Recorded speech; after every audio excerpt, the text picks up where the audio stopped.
югу складных и ладных слов. Стройные создавать стихи, кто тебя научил? Из чистых, красивых слов, согласных, похожих по звуку, звонкие создавать стихи, кто тебя научил? Так расспрашивала меня якутка одна, настаивала, надоедала, прожужжала все уши. Расскажи, не преуменьшая и не преувеличивая, просила она. Из серых обычных слов, из мусорных грязных слов, золотые создавать стихи, кто тебя научил? Во-первых, всю тяжесть судьбы поэта, во-первых, высокий титул певца и поэта я на себя не могу принять, но если все же якутке моей ответить, то вот что я бы мог ей сказать. Мало читал я книг красивых, мало читал я книг достойных, мало читал я книг премудрых, в университеты я не ходил, умных споров ум свой не острил. Но зато в уши мои вливалось сырые темные ночи, гудение раскачивающихся деревьев под сильным, мощным осенним ветром. А также счастливый дар у меня оказался, наслаждаясь слушать, как шелестели, шуршали, шушукались, трепетали и даже позванивали тихонько, и что-то ласково мне шептали листья деревьев под ветерочком, цветов головки под дуновением едва заметного ветерочка. А также слушала я всегда с интересом все звуки птиц, щебетание, клекот, карканье, свист, гоготание, пение, от вороны до чечетки, от орла до чайки, от белого журавля до синицы. А также в моей душе навсегда засели резкие выкрики наших шаманов, иступленные восклицания, бормотания и песнопения, и неистовые движения. Вот шаман в тесной дымной юрте, призванный вылечить больного старца, заклинает величественных духов, а потом над стонущим старцем пляшет он с трепещущим бубном. Голова растрепана, весь трясется в конвульсивном и страшном танце. Но зато иногда я слышал, как больного благословляли, как ему говорили тихо: «Уходи», говорили с миром. На глазах у притихших родственников, не поддавшихся чарам и наговорам, умирал измученный старец. Вот тогда его благословляли. «Уходи», говорили с миром. Это я однажды услышал, все в душе моей отложилось.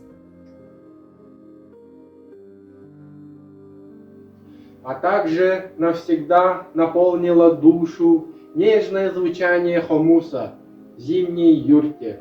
И хлеб тут рядом, только дверцу одну откроешь.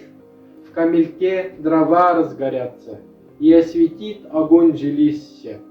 Тесно, мрачно, убого, грязно. Вместо стекол в окошке льдина. Вот на нарах старик-хозяин, постеливший заячью шубу, а верхней рванью из шубы приспособился и улегся. В потолок закоптелый глядя. У огня притулилась старуха, ремонтирует, подшивает торбаса из оленьей шкуры.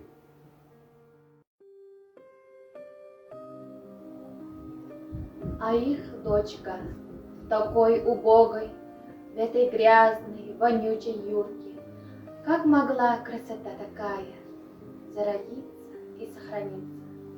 На шесток, на краешек печи села прямо, изящно, гордо, поднесла хомус наш якутский к лепесткам своих чистых губок. Ее пальчики замелькали, задрожал язычок хомуса. В полумраке убогой юрты, нескончаемый зимний вечер, серебром зазвенела песня. Это все я, друзья, запомни. Одинаково трогало сердце дальней лошади громкое ржание и коровы нашей мычание. Я любил и запах навоза, и аромат костра дымокура. Все, что видел, и все, что слышал, что якутскому сердцу мило, все душа вбирала, копила.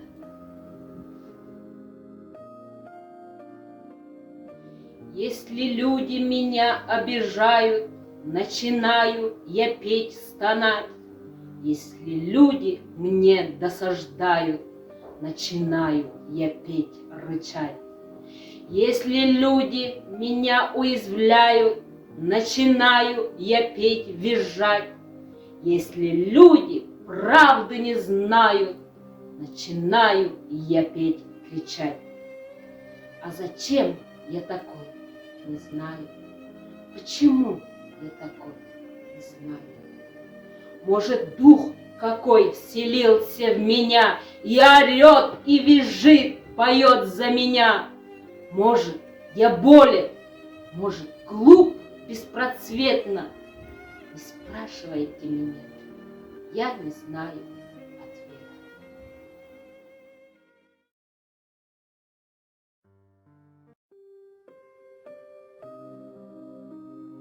Who taught you how to create graceful poems of folding and harmonious words?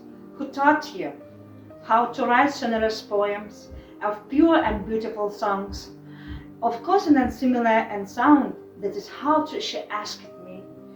Presently, buzzing all my ears, she asked me to how answer without exaggeration. Who taught you to create golden poems from ordinary and dirty words? Who taught you?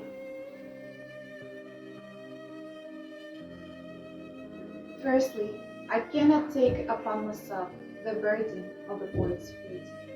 I cannot take upon myself the title of a singer and a poet. But if I had to answer, that's what I would tell. Little have I read books that were beautiful. Little have I read books that were worthy. Little have I read books that were wise. Never have I went to universities. Never have I joked in clever arguments. Instead, through the dark nights, I would listen to the buzz of swaying trees, humming through the forest under the strong, ceaseless autumn wind. I would listen to the whispering of tender branches, shivering or trembling under the whistling sound of the wind.